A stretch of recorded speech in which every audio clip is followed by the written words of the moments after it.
Thank you. Well, good morning, everyone. As you may be able to tell by my wonderful dancer, Maggie, today I'm going to be discussing our theme of Beyond Boundaries from a bit more of an artistic angle, focusing primarily on the art of dance. I've been a dancer since I was 3, and I am lucky enough now to be teaching at a local studio here in Blacksburg. And over the years, both as a dancer myself and a teacher, I've witnessed the various boundaries that dancers face. But today, I only want to focus on 3. The physical boundaries, the emotional boundaries, and the third, and what I believe to be the most important boundaries, the one that exists between themselves as a dancer and their audience. So to begin, I think we can all agree that what Maggie just did was incredible. It was beautiful. It was graceful, and it was athletic. And this leads me to my first point today of the physical boundaries that dancers face. As dancers, our body is our art. We rely on it to create the best work of art possible. And in doing so, just like in any other athletic sport, there is an increased risk of injury because we are pushing our body beyond its limits and trying to push it through those physical boundaries. I've seen anything from a fractured foot, a torn Achilles, a concussion, you name it, it's probably happened in some rehearsal. But unfortunately, sometimes this side of dance is not seen by the audience. The audience gets to see the end product, the grace, the beauty, and the effortlessness. But behind the scenes, there is a physical element. There are physical boundaries that the dancer must go beyond. And this leads me to my second point today, the emotional boundaries that dancers face. Just like any other artist may feel their work is inadequate, so may the dancer. And as I mentioned before, our body is our art, so we may see our body as inadequate as well.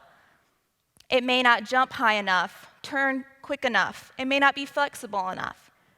It may not go beyond those physical boundaries as we would like it to. And so we feel frustrated and we feel subpar. This inadequacy can also stem from the increased level of competition in our field. There are thousands of wonderfully talented dancers in the world, and we're all trying to be the best. And if that isn't achieved, again, we feel inadequate. So as a dancer, there comes a point in our career where we begin to wonder, and you all may be wondering this as well, why do we stay in this art form? Why do we keep doing something that causes or can cause so much physical pain and emotional strain? And I think the answer lies first in the dancer's need to perform. But I think it lies more so in the third boundary that I want to discuss today. And that is the boundary that exists between the dancer themselves and their audience. So at the end of the day, a dancer, as an artist, wants to tell a story, wants to convey a message, and they want to make people feel something because of that. But what makes it difficult with dance is we can't use our words.